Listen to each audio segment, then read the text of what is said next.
की जलती हुई आग जब बुझ जाती है, जब राख बन जाती है, उसको सब कोई लोग उसको व्यतीत करते हैं। वही बात क्यों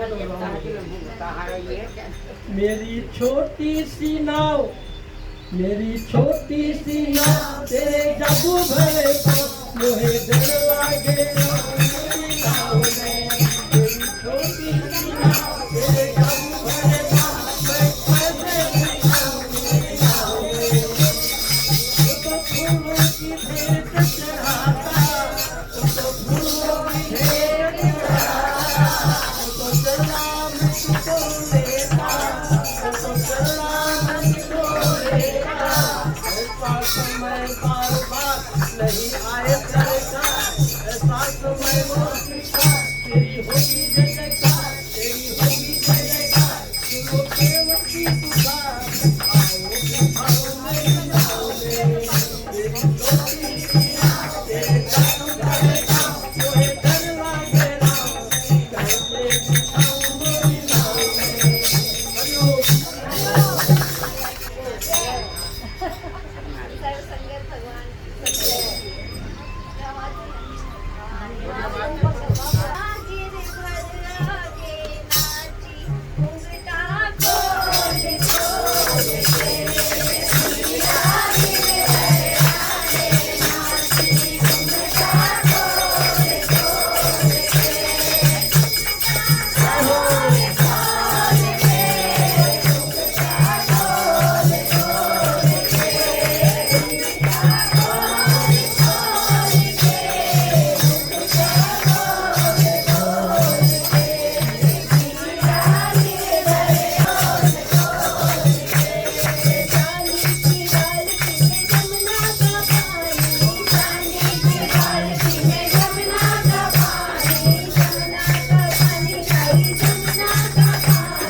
कपड़ों के कारखाने थे, उनके विदेशों में भी आना जाना होता था। मौज ऐसी थी, जो कोई मेहमान आता था तो नई गाड़ी लेकर उन्हें घुमा फिरा कर फिर भी शक्ल से ही पहचान लेते हैं कि किस क्वांटिटी का ग्राहक आया है। उसे उस तरह कपड़ा दिखाकर बिना बात किए एक शब्द में सौदा कर लेते थे। एक आदमी की दादा भगवान ने तन और मन से तकलीफ के समय बहुत मदद। वह आदमी इतना शुक्राना करने लगा जो उनसे कहा कि मैं अपनी चमड़ी के जूते पहना करके भी उनके एहसान से उत्तीर्ण नहीं हो सकता, लेकिन जब दादा भगवान को जरूरत पड़ी तो उसने चमड़ी की क्या दमड़ी से भी मदद न करी। यह भी एक तरह से अच्छा रहा। भगवान भी अच्छा है, कोई खोलता है, कपड़े हमारी सफाई हो जाती है, कीड़ा नहीं लगेगा और कपड़ों को हवा भी लग जाएगी। कपड़े के व्यापार में एक और अलौकिक बात थी। दादा भगवान अपनी पसंद व डिजाइन का एक ड्रेस का कपड़ा मील से बनवाते थे।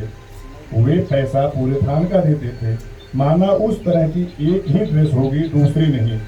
पैसे भी इस तरह से लेते थे। सभी खरीदार उनके पास आते थे कि उनकी जैसी ड्रेस और कहाँ मिलेगी, माना कहीं नहीं। गुरु भगवान की जय, दादा भगवान की जय।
सबके आभारी सबके लिए ओम ब्रह्म सत्य सत्य हर हर महादेव हर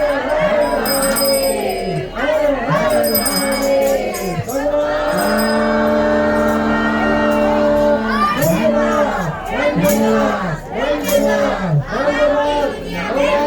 दुनिया में खुश है जिंदाबाद जिंदाबाद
अब मैं दुकान पर गई तो मैंने कहा यार इस दुकान में तो बहुत महंगी महंगी साड़ियाँ हैं, अब कैसे करूँ। तो फिर मैं दूसरी दुकान में गई।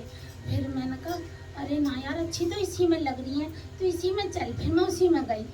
फिर वहाँ पे कान्हा जी भी थे, ठीक है। फिर मैं यूँ करने लगी, हाथ जोड़ जोड़ करके अपने मैं मतलब जहाँ तक है बहुत अच्छी सी लेकर। तो गुरुजी अब वो साड़ी मैं मतलब कहने लगी भैया देखो ठीक ठीक रेट लगाना। तो वो कहने लगे उनको अपने घर में रखा हुआ है। फिर मैंने कहा हाँ हमारे गुरुजी ने दिया था। तो फिर मैंने कहा, फिर कहने लगा आप सत्संग जाते हो? फिर मैंने कहा हाँ। तो गुरुजी क्या लिखा हुआ है आप ही बताओ। मैंने ना बताई, उनको पता चल गया, ठीक है। फिर जब भैया अब वो कहने लगे कि ना अब तो यार कुछ ना कुछ करना ही पड़ेगा। फिर मैंने कहा देख लो 2000 है। वो कहने लगा अच्छा जी 3500। तो मन तो आ गया ना, जिंदा था ना, यानी संसार था, संसार हटा ही, मन फिर फंस गया, घर बैठ गया ना इंसान। कारण तन बीमार नहीं होता है, मन बीमार। फिर उसकी जरूरतें घर परिवार में बहुत दिखने लगती। मतलब कुल मिला के सत्संग छोड़ना होता है। साहब हमें ठीक कर दो। तो डॉक्टर साहब कुछ परहेज, कुछ दवाइयाँ बताते हैं, कुछ एक्सरसाइज बताएंगे, कुछ उठने बैठने का तरीका और सलीका बताएंगे। और जो इंसान इन 3-4 चीज़ों को करता है तो उसको उस बीमारी से राहत मिलती है। लेकिन एक उम्र के बाद नहीं मिलेगी। 60 साल वाला, 65 साल, 70 साल वाला, दरअसल वो बीमारियां नहीं होती, वो व्यर्थ गवाना देना, मिला जन्म अनमोल इसे तुम व्यर्थ गवाना देना। शीश झुकी और प्रभु मिले, शीश झुकी और प्रभु मिले, झुका के देख ले। आ जाते हैं शाम कोई बुला के देख ले। शाम नाम अति मीठा है कोई गा के देख ले। शाम नाम अति मीठा है कोई गा के देख ले। आ जाते हैं शाम कोई बुला के देख ले। आ जाते हैं शाम कोई बुला के देख ले। कुछ घर में अंधकार यहाँ पर मेहमान कहाँ से आए। जिस घर में अंधकार वहाँ मेहमान कहाँ से आए। जिस मन में अभिमान वहाँ भगवान कहाँ से आए। जिस घर में जिस मन में अभिमान वहाँ भगवान कहाँ से आए। अपने मंदिर में तू ज्योत जला के देखे। आ जाते हैं शाम तू बुला के देख ले। आ जाते हैं शाम कोई बुला के देखे, श्याम राम अपनी प्राण कोई गा के देखे, श्याम राम अपनी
स्वार्थ का नहीं है, ठीक है ना।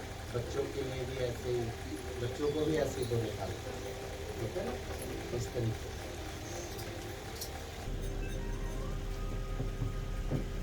गुरु भगवान के शुक्राने, सर्व संगत के शुक्राने, कृष्ण भगवान के शुक्राने, मम्मी जी के शुक्राने, सर्व संगत के शुक्राने, और इस प्रकृति के शुक्राने। भगवान बता रहे हैं हमारे सामने जो भी आता है हम उसे भगवान करके देखते हैं। तुम्हारा कोई रिश्तेदार नहीं है। पैथलेस अफोरलेस। देखो आ गया ना। गुरु की वाणी, लिखा हुआ भी आ गया। गुरु की वाणी, आकाशवाणी। पर किसी साधन से भगवान नहीं मिलेगा। कौन कहे साहेब को यूं कर यूं ना कर। मन और आत्मा दोनों अदृश्य चीज गुरु ने दिखाया है। दोनों को समझ सकते हैं। मन माना ख्याल, तेरा ख्याल दुखी न करे तो भगवान भी दुखी न करेगा। Man desire is equal to God. भगवान ने कहा सब कुछ तुम्हें मिलेगा पर केवल तुम इच्छा न करना। Forbidden Apple. एप्पल खाया उस दिन से इच्छा आ गई। सबको जानने वाला निष्पापी हो जाता है। सर्व में भगवान देख के सबको पूछता है। गुरु जब कहता है सबको भगवान देखता हूँ, तुम भी देखो तो तुम देख नहीं पाता। लगातार जो मेरे मन में मन रखता है वो मेरा ही रूप हो जाता है। भगवान से प्यार होगा तो आत्मा ही आत्मा रह जाएगी। नामदेव की दिव्य दृष्टि मिली जो कुत्ते में भी भगवान देखा। तुमको अभी तक नहीं मिली है क्या? तुम्हारा किसी से भी द्वेष है तो गिर जाते हैं। पहले गुरु नानक देव ने रे मन ऐसा कर संन्यास, फिर गुरु जब ख्याल देता है तो मन ही ते मन मानिया, फिर आगे चलकर यह मन ज्योति स्वरूप बन गया। हरि जी तेरे नाल हैं, बाहर टोले सो भ्रम बुलाई। धन स्त्री बच्चे में सुख खोजा पर ना मिला। आखिर मिला न जे रब, और सब कुछ मिला तो क्या हुआ। जब तक नहीं जागा भगवान नहीं मिला है, तब तक शांति नहीं है। खुदी के बदले खुदा को पाजा। Body connectionless must go. एवत प्रेम बिसर गई काया। जब तू कर्ता भाव में है तो तुम्हें सब याद है।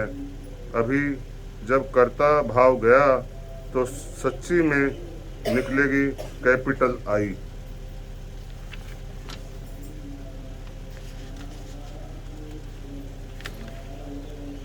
जिसमें अहंकार की बिंदी नहीं है।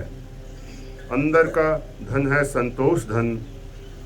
कान से परमात्मा देखें, सबको आत्मा की सुजाग दियो। तुम कितना प्लान बनाता है पर तेरी एक भी नहीं चलती है। अपने अंदर खोज करो, खोजी होई तुरंत मिल जाऊं पल भर की तलाश में। आस्कों की सच्ची नमाज है देह बुलाना। एक है शेर की बोली, एक है बकरी की बोली। तुम सारा दिन अपने को जानो कि कौन सी बोली बोलता है। एक टेप रिकॉर्ड रख दो, वो भर के देखो। सुबह को सुखमनी पढ़ने के बदले वो टेप तुम सुनो तो बाकी कहाँ मौन रखते हैं। आत्मा माने मौन शांत, देह से भर जाओ। मौन करो, बोलने की वासना है तो औरत को बाजू में बिठा के सत्संग की बात करता है। दादा ने औरत को कहा, करतूत पशु के मानुष जात, लोग पचारा करे दिन रात। अपने उद्धार की बात करो। सत्संग में कहता है मेरी डोरी तेरे हाथ, घर जाकर कहता है तेरी डोरी मेरे हाथ। आत्माकार की दृष्टि वृत्ति कैसी है, ये देखो तुम्हारी है। दूसरे अभ्यास का स्थित प्रग का लक्षण तेरा है। मिले मिलिया बाहर का मौन देवता, मन का मौन भगवान बनाता है। सारा दिन देखो मन किधर गया। जो बाहर से मौन रखता है वो मन को जानेगा। ज्ञानी से कैसी भी बात करो तो आत्मा की ही बात सुनाएगा। अर्जुन का भाइयों का झगड़ा था तो भी लड़ाई करके हक नहीं दिलाया, पर आत्मा की बात ही सुनाई। पहले 18 अध्याय ज्ञान के सुनाए। तेरे से अंदर की आत्मा की बात निकलती है या नहीं, यह आत्मा की बात केवल सत्संग तक ही करता है। सीढ़ी उतरा और आत्मा से फातिमा और फिर खात्मा हो गया। यहाँ की उनका भी धन्यवाद है। ये ऑफिस ले जाते हो ना रोज, और ऑफिस से देखते हैं। हंसते हुए व्यक्ति आया और रोते हुए गया, दृष्टि वही जो फिर से सृष्टि में वापस आया। एक व्यक्ति ने बहुत ही कंजूस परिवार में था, जो लगभग वो 2 बजे ही मार्केट जाता था और रात के 10 बजे वापस आता था। वो बाजार करते करते जब सब लोग चलाता तो फिर वो बाजार करके लास्ट में जब कुछ सस्ता हो जाता, कंजूस व्यक्ति था, सब कुछ सस्ता हो जाता, फिर वो मार्केट करता और फिर वो आता। ये रोज का उसका ये बंधा हुआ था नियम। फिर एक मुसाफिर ने कहा कि आपको शांति सबर नहीं मिलता है, अब 2 बजे ही जाते हैं, रात को 10 बजे आते हैं, बाजार से लाते कुछ नहीं है, थोड़ा सा सामान खरीदते हैं, तो आपको शांति मिलेगा। मंदिर में पूजा पाठ भी कीजिए, शांति मिलेगा। फिर उन्होंने कहा कि ठीक है, अब मंदिर भी पकड़ेंगे। फिर मंदिर में कहा कि हम अकेले जाएंगे तो हमें शांति न मिलेगा, अपने पत्नी को भी लेके जाना पड़ेगा। तो फिर उन्होंने गया घर में, कहा कि कल मंदिर चलना है, शांति मिलेगा, खुशी मिलेगा। तो पत्नी ने कहा कि ऐसे तो मैं जाएंगे नहीं, कुछ हमारे हाथ में कंगन भी अभी तक नहीं आया है, न कान में कुंडल आया है। तो उन्होंने मंदिर तब जाऊंगी। हाँ, तब मंदिर जाने का मतलब है कि कुछ अपना सज धज के ही भगवान के पास जाए कि खुशी हमें मिले। तो फिर उन्होंने कहा कि ठीक है, मैं तो लाएंगे। अपने बटुआ निकाला, अपने बटुए से जो भी इकट्ठा किया था वो कंजूस ने काट कर वो सारा सुनार बेचारा ले लिया, काढ़ा और कुंडल दे दिया। अब देने के बाद में वो कहा कि चलो अब तो सब कुछ ले आ दिया, चलो मंदिर चलते हैं। तो ठीक है, चलिए। फिर वो मंदिर गया तो उसने पुजारी से कहा कि ये भगवान कि अब पूजा हम लोगों को करा दीजिए। ठीक है, पूजा आप लोग कीजिए। पूजा करते करते उस नारी को इतना ध्यान आ गया कि भगवान के कान में कुंडल नहीं था, हाथ में काढ़ा नहीं था, वो अपने कान का कुंडल और हाथ का काढ़ा भगवान को अर्पित कर दिया। जब उसने अर्पित कर दिया तो मंदिर से बाहर निकला तो उसका पतिदेव कंजूस व्यक्ति वो तो रोना शुरू कर दिया और वो हंसना शुरू कर दिया। उसका हंसी बंद हो नहीं रहा है, ऐश का रोना छूट नहीं रहा है। अब दोनों का बहुत बड़ा मसला हो गया। मसला होने के बाद में वो भागा पुजारी आया कि अब मंदिर के अंदर रोना ठीक नहीं है, तुम क्यों रो रहा है? तो वो तो हंस ही रहा है। वो कहा कि देखिए इन्हें क्या हो गया है। पत्नी ने कहा कि देखिए इन्हें क्या हो गया है। अरे इनके अंदर क्या हो गया है, ये तो राग द्वेष से भरा हुआ व्यक्ति है, जो ये दूसरे का खुशी देख करके ये रो रहा है। तुम थोड़ा रो लो तो ये हंस देंगे। तो पत्नी ने रोना शुरू किया, उसने हंसना शुरू किया। तो पुजारी ने कहा कि दृष्टि उनका यही है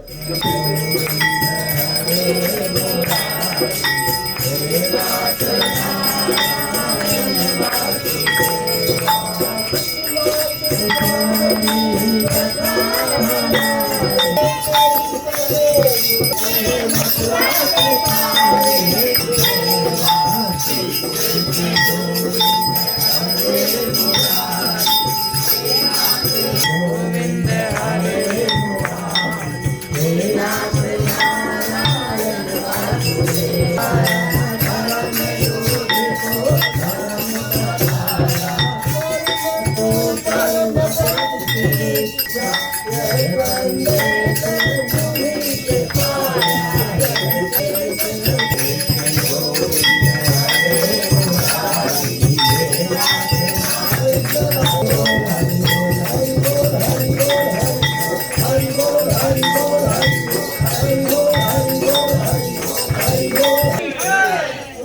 वृंदावन बिहारी लाल की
रचना को पता भी नहीं हिलता है, मालिक की मर्जी के बिना तो पता भी नहीं। प्यारे तू तो भजन किए जा प्यारे, इस दुनिया से चाले ना, कोई बोले तो ये बोले क्या कहना भाई क्या कहना, कोई हमारी बची कोई हमारा बदल में जाए।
काम करते हो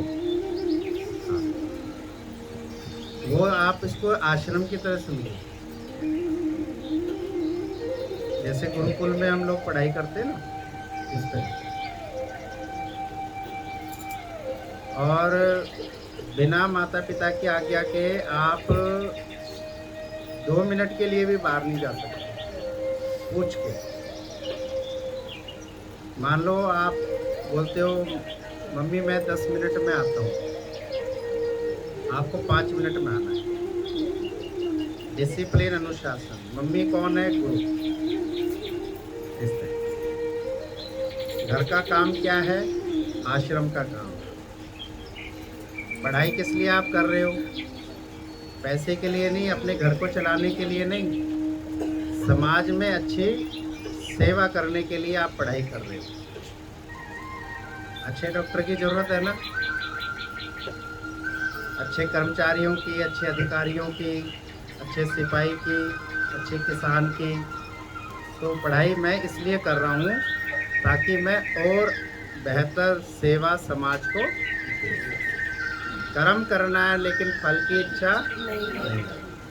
इस प्रकार तो यहाँ तक कि अभी आप बातों को समझ सकते हैं। इस तरह ऐसा नहीं बेड पे बैठे हो, मम्मी नाश्ता लाओ, मम्मी खाना लाओ, खाना बन गया है, बैठो मम्मी हम साथ हैं। जो आपका शरीर है उस तरह से आप मदद कर सकते हो। जिद करना, चीखना चिल्लाना, बेवजह सोते रहना, पड़े रहना, मूवी देखना और देखना, अगर आप अभी बेवजह की चीज़ें देखना बंद कर दोगे ना भाई, आपको इसका फ़ायदा आगे चल के हो जाएगा। जो बच्चे आज वीडियो खेल रहे हैं, मूवी देख रहे हैं, पढ़े हुए हैं, 22-23 साल में उनकी नौकरी नहीं लगेगी। समझ गए? 23 साल में किसकी नौकरी लगेगी? 22 साल में जो आज बच्चे मेहनत कर रहे हैं उन्हें मुश्किल नहीं लगेगी। भगवान उनके लिए अपने आप कहीं ना कहीं प्रतिबंध करेगा, प्रबंध कर देगा। लेकिन हम लोग पड़े रहेंगे, सोते रहेंगे, तब नहीं। फिर तो मामा से फ़ोन कराओ, चाचा की सिफारिश लेके जाओ, पापा का पैसा लगवाओ, वो तो अपनी पढ़ाई में दम रखो, अपने नेक विचारों में दम रखो। राम जी की पहचान उनके आचरण से है, ना कि उनके पिता से हुई है। लेकिन उन्होंने हमेशा बोला है मैं दशरथ पुत्र हूँ। जब भी अपना परिचय कहीं भी देते हैं कि मैं दशरथ पुत्र हूँ। अयोध्या नरेश दशरथ। ये ऐसे ही हमें हमेशा अपने माता पिता का नाम आगे रखें, अच्छे नेक आचरण करें। उम्र के हिसाब से सत्संग को समझना है, ज्ञान को समझना है, इस प्रकार। और जितना अभी आप कर लोगे ना, माँ बाप की दुआएं आशीष, गुरुओं की, समाज की मिलेगी, आपका जीवन उतना ही सुखों से भरा रहेगा, खुशियों से। पर मेहनत करनी पड़ेगी। ये 7-8 साल आपकी मेहनत के हैं, और आने वाले 70, 80, 90 जो भी भगवान ने आपको दिए हैं, सुखी सुख, खुशियाँ ही खुशियाँ। अभी मेहनत कर लेंगे तो आगे पल पाएंगे। अब हम लोग क्यों आते हैं सुबह शाम मेहनत करते हैं? हम भी आए ना आए, आगे आगे, नहीं आए नहीं आए,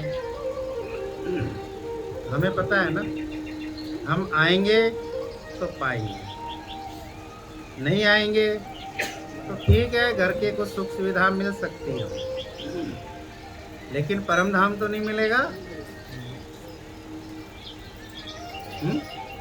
परम धाम कैसे मिलेगा? जब आज मेहनत करेंगे। अब मरने के बाद घर वालों ने यह हवन कर दिया, दान पुण्य कर दिया, तो उससे नहीं। मान लो घर वालों ने सिफारिश कर दी, पैसा लगा दिया, रिश्तेदारों ने भी सिफारिश कर दी, लेकिन वहाँ पढ़ाई कौन करेगा? नौकरी पे जो काम करना है वो कौन करके आएगा? जब नॉलेज होगी तो कर पाएगा, नहीं तो नहीं कर। तो आज हम जो मेहनत कर रहे हैं, परम धाम के लिए मेहनत कर, नहीं तो हफ्ते में एक जगह बैठ के कहीं भजन कीर्तन कर लेंगे, कभी कभी रीति रिवाज के अनुसार भजन कीर्तन कर लेंगे, पर उससे तो काम नहीं बनता ना। शरीर को रोज चाहिए तो आत्मा को भी तो रोज चाहिए। अब फिर काम बड़ा है, अब समझ में आ गया है, परम धाम जाना है, तो उसके लिए मेहनत कर, ज्ञान ध्यान में बैठना है, साथ संगत में बैठना है। इस 1 घंटा हम काम छोड़ सकते हैं, लेकिन कब? जब वो काम 3 बजे 4 बजे तक निपटा देंगे। ये नहीं है 1 बजे तक तो मैं सोई रही, फिर खाना खा लिया, फिर बालों को करती रही, फिर बच्चे भी देखते रहेंगे, मम्मी सत्संग का टाइम हो रहा है, हस्बैंड भी सोचता रहेगा। अभी हम लोग जाएंगे ना यहाँ से, तो हम सुबह आने की तैयारी करेंगे, तब हम आ पाएंगे। अब अपने बच्चों को स्कूल छोड़ने के लिए माँ बाप उठते हैं ना,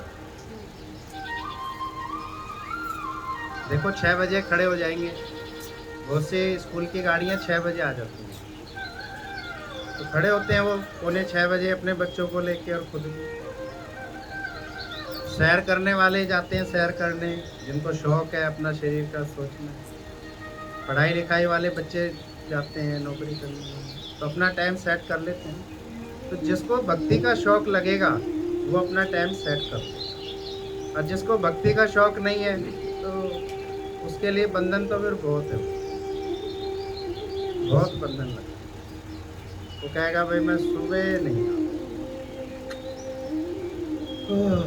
बहुत मुश्किल। मैंने कहा जरा स्कूल खुल ले दो, तुम तो 4 बजे भी उठोगी। हाँ भाई, पहले तो उठोगे, शरीर की सेवा है, फिर भैया जाओ रसोई माता घर में, फिर बच्चों के लिए बनाओ, उन्हें उठाओ करो। अब कैसे उठ गए? एक काम दिख रहा है, बच्चों की पढ़ाई है, तो उठना पड़ रहा है। पैसा दिखता है, उठना पड़ता है। तो भैया हमें भी तो दिख रहा है परम धाम, हमें भी उठना है। जब उन्हें ये सब चीज़ दिखती है और वो उठते हैं, करते हैं, चलते हैं, तो हमें भी दिख रहा है भैया हमें भी परम धाम जाना है। इन्हें बच्चों को स्कूल भेजना है, हमें अपने आप को सत्संग भेजना है। हमें अपना उद्धार करना, अपना कल्याण करना है। जिंदगी भर सोते ही रहेंगे मरने के बाद, कोई नहीं आएगा उठाने, पिताजी उठना, कोई नहीं आएगा वहाँ शमशान घाट में, कोई नहीं आएगा। वो तो एक डंडा मारेंगे पीछे, कपाल क्रिया बोलते हैं उसको, पता है किस लिए मारते हैं? तेरी तेरे साथ रही, हमारी हमारे साथ रही, मुड़ के मत आना, अब तू अपनी राह जा, भूल जा तेरा यहाँ कुछ है, अब यहाँ मत दिखना है। पर क्या इससे हो जाएगा काम? अगर इन सब से काम हो जाए तो फिर हम क्यों भाग रहे भाई सुबह शाम? हम भी एक डंडा लगवा लेंगे सिर में। बच्चों तुम मार देना और मैं बैकुंठ लोक पहुंच जाऊंगा। धक्का मारने से तो बस तक भी नहीं पहुंचे हम। तो बैकुंठ लोक कैसे पहुंच जाएंगे? हैं? आप 6 बजे की नौकरी पकड़ लो, हस्बैंड भी छोड़ के आएगा मुस्कुरा के, और 6 बजे का सत्संग पकड़ लो।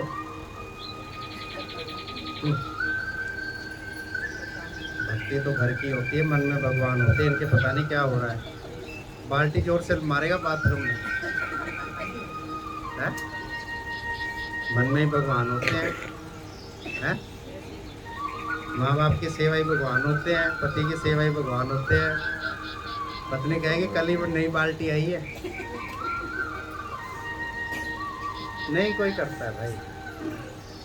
मोह माया ममता के लिए, ब्याह शादी के लिए सब निकल जाने देंगे आने वाले, लेकिन सत्संग के लिए बहुत मुश्किल है।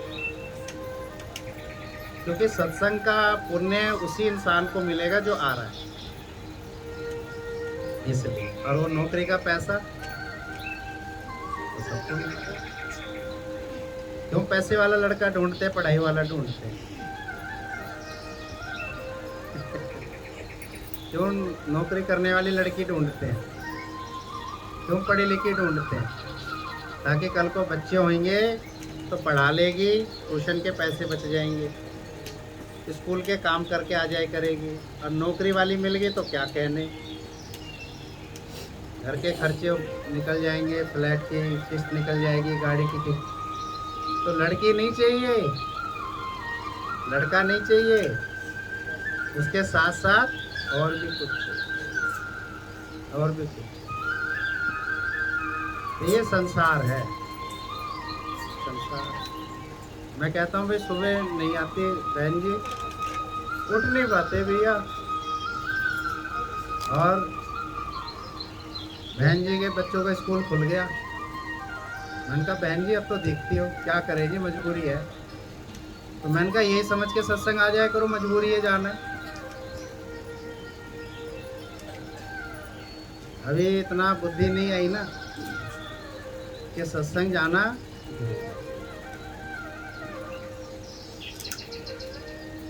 मम्मी जी 3 बजे उठ के खाना वगैरह बना के 5 बजे सत्संग आ जाती।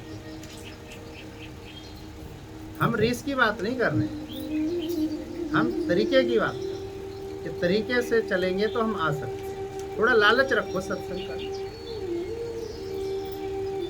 अंदर में लालच रखोगे तो आ जाओगे भाई। इससे भी तो मिलता है, ऐसा थोड़ी ना नहीं मिलता। ठीक है, पढ़ाई लिखाई से, रिश्तेदारियों से, नौकरी से मिलता है, तभी तो इंसान करता है। लेकिन अगर हम समझेंगे कि सत्संग से भी मिलेगा तो आएगा। क्यों मिलते नहीं सत्संग में? देखो कितने सारे मिलते हैं, सत्संग से भी मिलता है, शांति मिलती है। और भगवान हमारी यही क्लास देखेंगे रोज की, कि नारद मुनि जी देखना रोज का सत्संग जरा लिया कि नहीं लिया इस आत्मा ने। बोला महाराज ये तो घूमती फिरती रही, खाती पीती रही। अच्छा तो ठीक है, इसको क्या बना दें?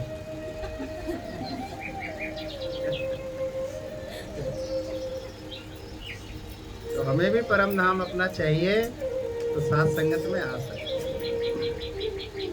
और फिर 10 बजे 11 बजे सरोजनी नगर का सत्संग लेती थी। सूरजनगर मतलब जो बाजू में है हमारे, हाँ, फिर वहाँ जाना, बस में जाना है, फिर 1 बजे आना है, 1:30 बजे आना है, और फिर 4 बजे का सत्संग घर घर होना है। उम्र 60-65 साल। आजकल तो रास्ते सब ठीक है, उस समय इतने ठीक रास्ते नहीं थे। और सब घर घर जाना है, सबको प्यार करना है।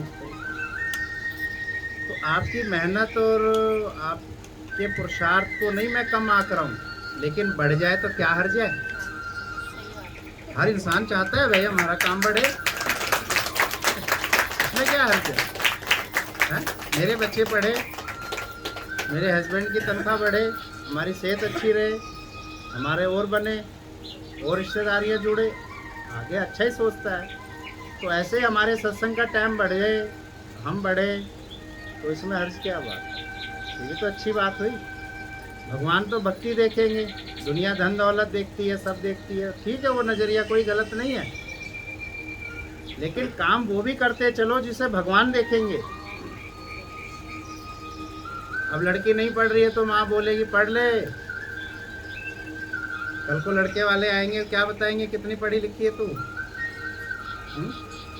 कुछ सीख ले, कुछ बना ले, कुछ कर ले। पूछेंगे तो मैं क्या जवाब दूंगी?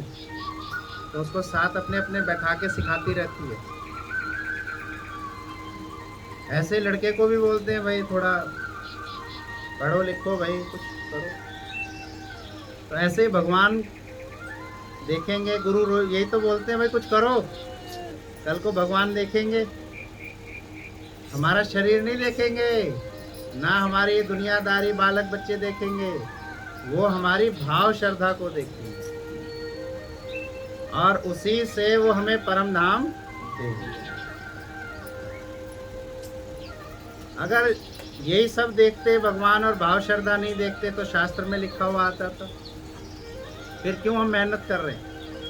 कितनी सर्दी पड़ी फिर भी हम चल रहे हैं।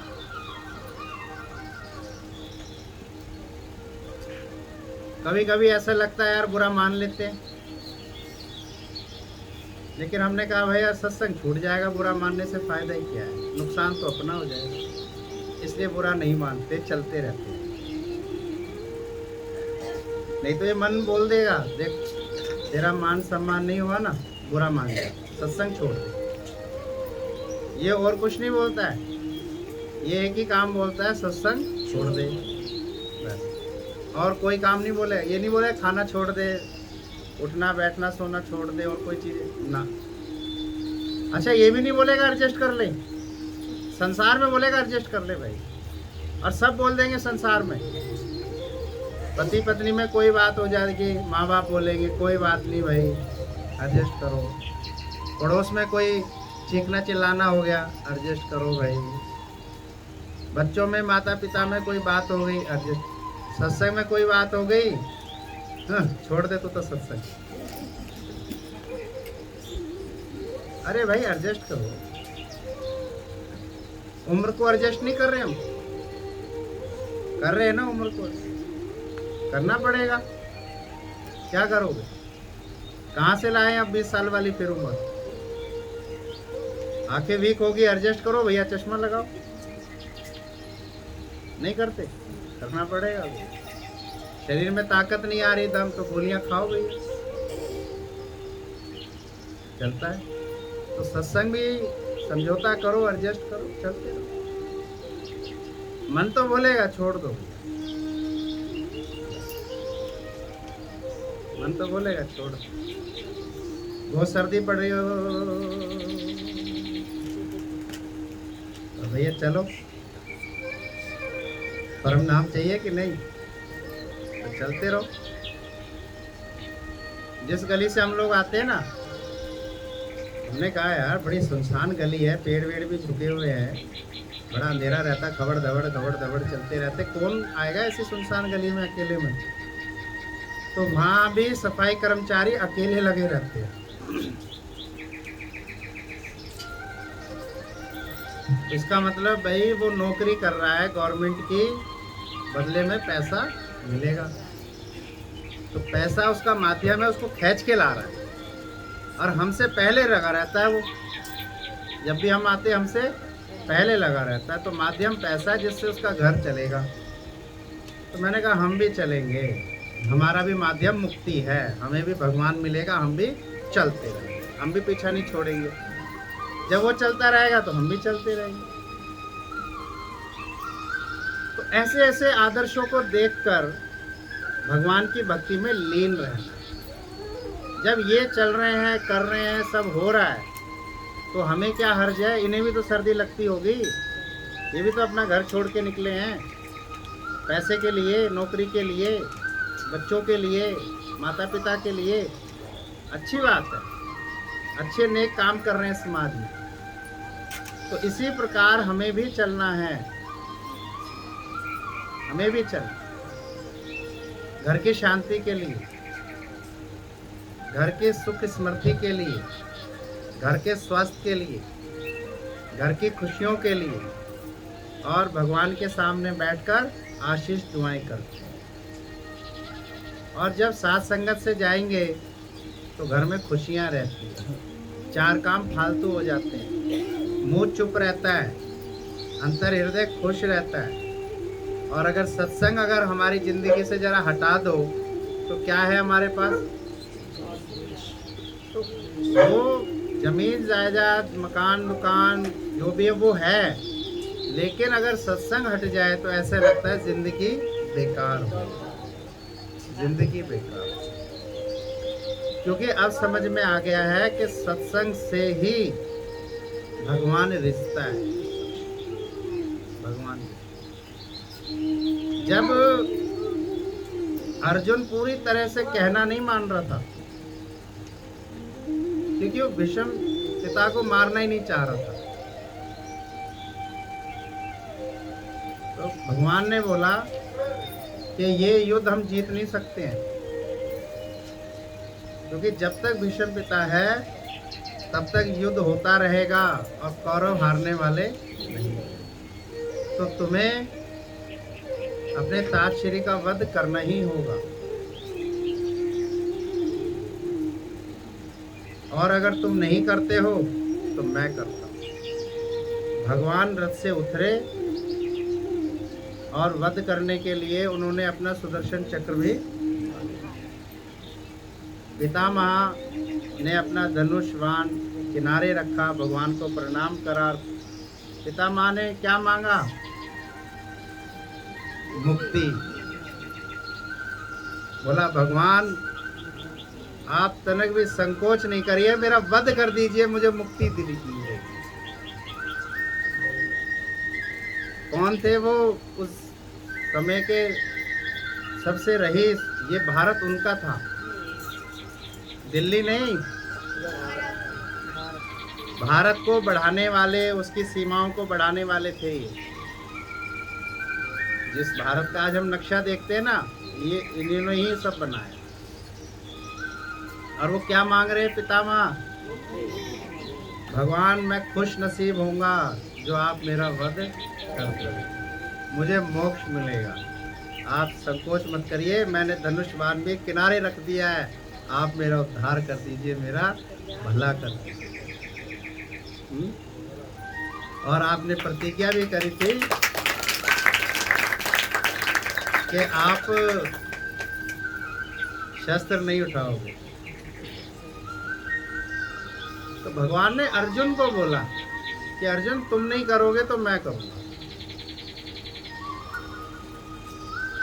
तो इसी प्रकार भगवान आज हम सबको कहते हैं गुरु के माध्यम से। जैसे ये स्पीकर है, ये माइक है, अब स्पीकर के माध्यम से हमारे को आवाज थोड़ी तेज आ जाती है। तो ऐसे ही गुरु एक माध्यम है,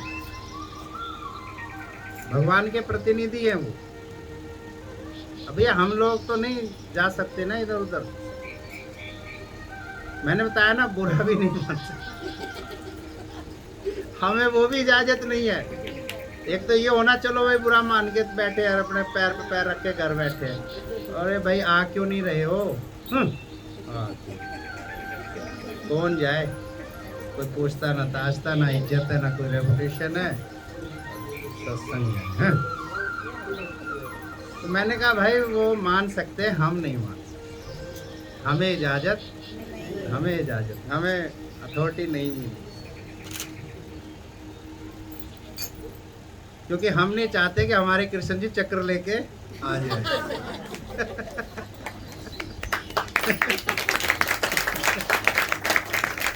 हमें जो भगवान कहेंगे वो हमें करते ही रहना है, चलते ही रहना है। तो फिर अर्जुन गए, उन्होंने भगवान के चरण स्पर्श करके क्षमा याचना करी कि भगवान जो आप कहोगे सो मैं करूं। तो ऐसे ही हम सब तो भैया भगवान के वचनबद्ध हैं। जब तक भी श्वास है, भगवान की ये नौकरी है, आना जाना है, मिलना मिलाना जो है वो ठाकुर जी को पता है क्या होना है, जो भी होना है। पर अगर आज कोई पूछे कि सत्संग से ज़िंदगी में क्या मिला और क्या बना, तो ये आप सब बता सकते हैं। मेरे पास तो शब्द नहीं है, मेरे पास तो कोई शब्द नहीं है। ज़िंदगियाँ उनकी भी अच्छी बनी जिन्होंने नौकरी, व्यवसाय, बालक बच्चे, ब्याह शादी करी, लेकिन उनकी कुछ अलग है। हमारी ज़िंदगी उनसे बेहतर है। उनके चेहरे कभी भी मुरझा जाते हैं,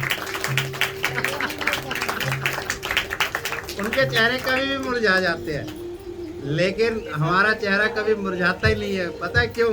क्योंकि हर समय पेमेंट फुल है। और साथ क्या चाहिए? चाहना नहीं चाहना वो तो जो भी है।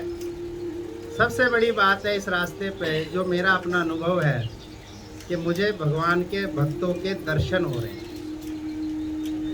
रिश्तेदारों के नहीं। रिश्तेदारों को तो दुनिया को होते हैं, जानवरों को भी होते हैं, इंसान को भी होते हैं, सबको होते हैं, अपने अपने रिश्तेदारियां बनती है, सब होता है।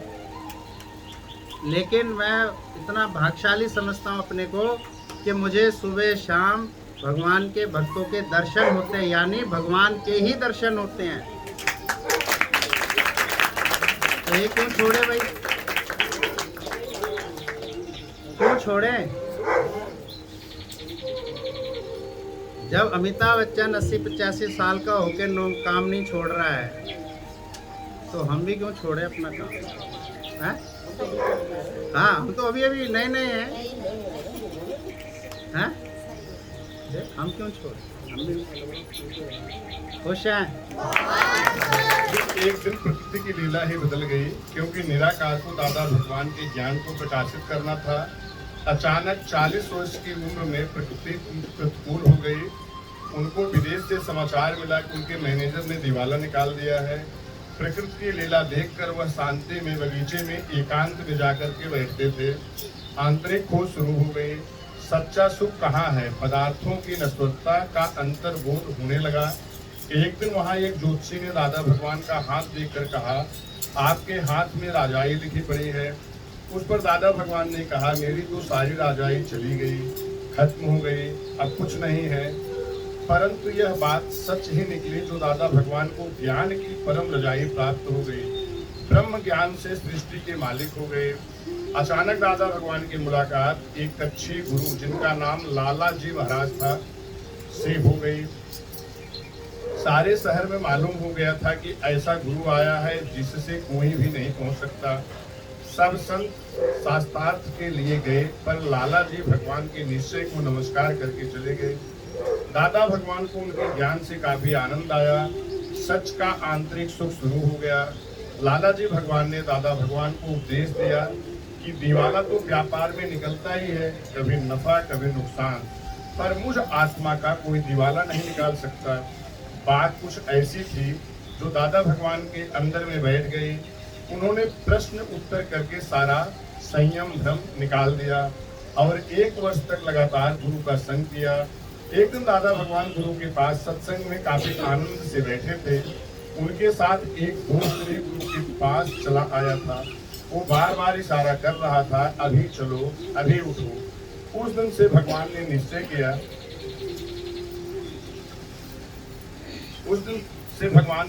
किया, संत के पास जाइए तो साथ। उनको व्यक्ति आ गई और उनको देख चले गए। राजा की लड़की थी, उसने अपना 9 लाख हार उस बेसिया को दिया, वो भी चल दी। राजा का लड़का जो था वो भी जो है अपना सब जो उसके पास था सब सामान दे करके वो भी चल दिया। राजा बड़े परेशान के रात भर नृत्य चलता रहा और सब बड़े आराम से देख रहे थे। इसके और बेटे का सब कुछ ले लिया। आखिर क्या है इस लोग में? उन्होंने नर्तकी डर गई कहीं और राजा मुझे दंड देगा। राजा ने नर्तकी को बुलाया कि तूने ऐसा क्या किया? गुरुजी ने कहा कि नर्तकी को कुछ मत कहो, इसने तो हमारी आंखें खोल दी, इसने तो हमारी आंखें खोल दी कि हम तो सत्कर्म करने में लगे हुए थे। हम कहाँ नृत्य देखने आ गए, हम कहाँ एक वेश्या का नृत्य देखने आ गए। इसने तो बता दिया कि घड़ी गई आधी रही आवे पल पल जाए, एक पल के कारण कहीं कलंक न लग जाए। हम एक दिन के लिए कहीं नाव का नाच गाना देख रहे हैं, इससे जो मेरी तपस्या ने सारी भंग कर दी तुमने। अरे अपना काम झाप पकड़ो, मैं जा रहा हूँ जंगल को। गुरु जी ने समझा दिया कि यह गुरुओं के लिए यह नृत्य नाच बढ़िया नहीं है, वेश्याओं का नाच। उन्होंने लड़की से पूछा तुमने नौलखा हार क्यों दिया? कहते पिताजी ऐसा है कि मैं आज ही रात आपके महावत के साथ घर छोड़ करके जाने वाली थी, लेकिन इस वेश्या के इस श्लोक ने मुझे बचा लिया। कहते हैं कि राजा आज नहीं तो कल तेरी शादी जरूर करेगा, तू क्यों कलंक लगा रही है अपने कुल पे? राजा तेरी शादी जरूर करेगा, क्यों अपने कुल पे कलंक लगा रही है? तो राजा उन्होंने मेरे बेटे से पूछा कि तूने क्यों दिया? कहते पिताजी ऐसा है, आप बूढ़े हो गए हैं, ये राजकाज आपके बस का नहीं है। मैं आज ही रात आपके कुछ सैनिकों के साथ मिलकर के आपकी हत्या कर देना चाहता था और राज पर खुद शासक बनना चाहता था, लेकिन इस वेश्या के श्लोक कहा है, दोहा कहा है, इसने मुझे यह कर्म करने से बचा लिया। क्योंकि आप आज नहीं तो कल मरेंगे ही और आज मेरा होगा ही, इसलिए मेरा इरादा बदल गया। मैंने इसको सब कुछ व्यक्ति मुझे आ गई और कुछ दिन क्यों नहीं आई। राजा को उसी समय व्यक्ति हो गई। उसने तुरंत गुरु जी जंगल चले गए। उसके बाद लड़की से कहा बेटा ऐसा है, इस राजा बहुत से राजा लोग आए हैं, इसमें तुम किसी को पसंद कर लो, उसी के साथ हम तुम्हारा ब्याह कर देंगे। तो लड़की ने किसी को पसंद किया, ब्याह कर दिया। और लड़के को कहा मेरा तूने सही कहा, मैं तो बूढ़ा हूँ, मैं भी गुरु जी के साथ जंगल जा रहा हूँ। हरिओम।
सबके